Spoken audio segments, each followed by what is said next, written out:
دنیا بھر میں بھارت کا جاسوسی نیٹ ورک پھیلانے والوں میں کھلبلی مچ گئی۔ عالمی عدالت میں بھارت کی شکست کے بعد بھارتی خفیہ ایجنسی را کو بڑے پیمانے پر بغاوت کا سامنا کرنا پڑ گیا۔ دنیا کے کئی ممالک میں مذموم مقاصد کے لیے تعینات بھارتی خفیہ ایجنسی را کے جاسوس خوف اور مایوسی کا شکار ہو کر اچانک غائب ہونا شروع ہو گئے ہیں۔ بھارتی جاسوسوں کو خوف ہے کہ اگر انہیں بھی کلبھوشن یادیو کی ہی طرح دبوچ لیا گیا تو اس صورت میں بھارتی حکومت ان کی کوئی مدد نہیں کر سکے گی۔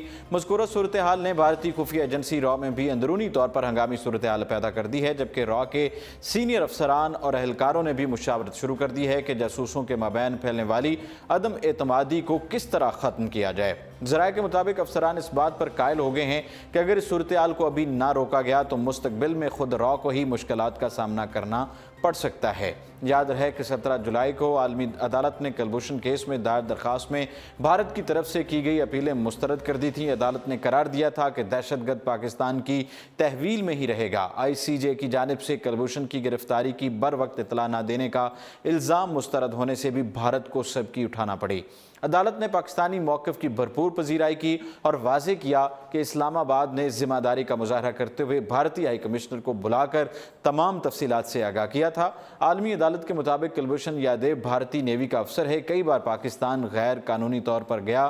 فیصلے میں کہا گیا ہے کہ کلبھوشن کو رہا نہیں کیا جا سکتا ہے۔ جج کا کہنا تھا کہ میں مقدمے کی تفصیلی شقوں کی طرف نہیں جانا چاہتا۔ بھارت نے ویانا کنونشن کے تحت کونسلر رسائی مانگی ہے۔ پاکستان اور بھارت ویانا کنونشن کے فریق ہیں۔ ویانا کنونشن کے تحت یہ کیس عالمی عدالت انصاف کے دائرہ کار میں آتا ہے۔ ہم نے کیس کا ماضی کے پہلوؤں سے جائزہ لیا۔ جج نے اس کیس میں پاکستان اور بھارت کی جانب سے وضع کیا گیا موقف بھی بیان کیا۔ ان کا کہنا تھا کہ پاکستان نے بھارتی موقف پر 3 اعتراضات پیش کیے۔ پاکستان کا موقف تھا کہ کلبھوشن جعلی نام سے پاسپورٹ بنا کر پاکستان میں داخل ہوا۔ پاکستان کا یہ بھی کہنا تھا کہ بھارت کلبھوشن کی شہریت کا ثبوت دینے میں ناکام رہا۔ پاکستان نے یہ بھی موقف اپنایا کہ کلبھوشن پاکستان میں جاسوسی کے ساتھ دہشت گردی بھی کرتا رہا۔